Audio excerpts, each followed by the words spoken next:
প্রায় 500 বছরের পুরনো রায়গঞ্জ শহরের দেবীনগর কালীবাড়ি। দেবীর আদেশ মেনেই মন্দিরে নেই কোনো আচ্ছাদন।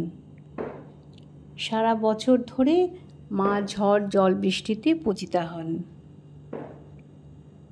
সারা বছর ঠাকুরের বেদিতে পুজো হলেও দীপান্বিতা অমাবস্যায় বিশেষ রীতি মেনে এখানে পুজো করা হয়। মা এখানে সূর্যের মুখ দেখেন না। দীপান্বিতা অমাবস্যায় দিনের বেলায় মূর্তি গড়ার কাজ শুরু হয়, রাতে সেই মূর্তিতেই পুজো করা হয়। আবার পুজো শেষে ওই রাতেই প্রতিমা বিসর্জন দেওয়া হয় পার্শ্ববর্তী কুলিক নদীতে। মা মন্দিরে আসেন পালকিতে চড়ে।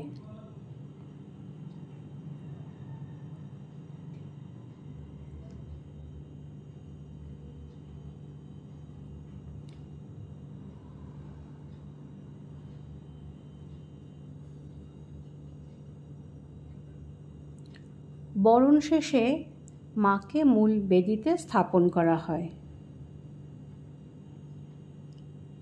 এরপর নানাবিধ অলঙ্কারে মাকে সুসজ্জিত করা হয়।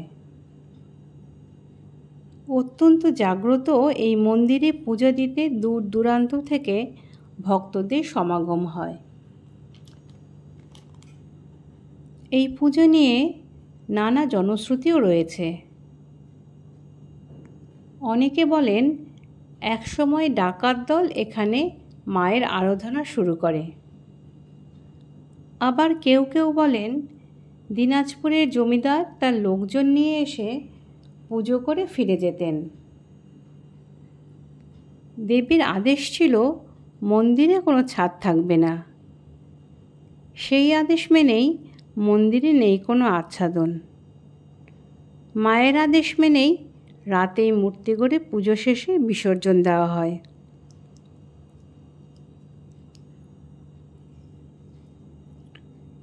কথিত আছে একটার সময় দিনাজপুরের জমিদার গিরিজানাথ রায়বাহাদুর ঘোড়ার গাড়ি করে এই স্থানের পাশ দিয়ে যাচ্ছিলেন।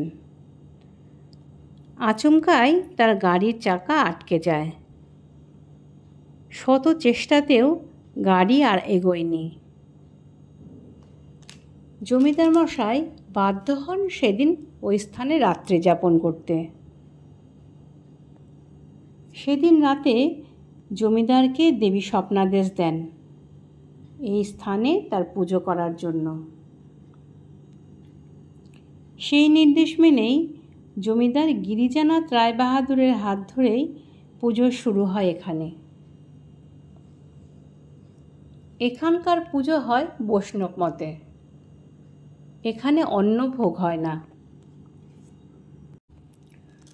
ভোগ হিসেবে দেবীকে লুচি, সুজি, মিষ্টি, ফল ও 5 রকমের ভাজা দেওয়া হয়। আগে এখানে বলি প্রথা প্রচলন থাকলেও বর্তমানে বলি প্রথা বন্ধ হয়েছে। কালী পুজো ছাড়াও সারা বছরই বেদিতে পুজো দিতে আসেন ভক্তরা। 500 বছরের বেশি আগে চালু হওয়া পুজোতে এখনও বিভিন্ন জায়গা থেকে দর্শনার্থীরা আসেন পুজো দিতে।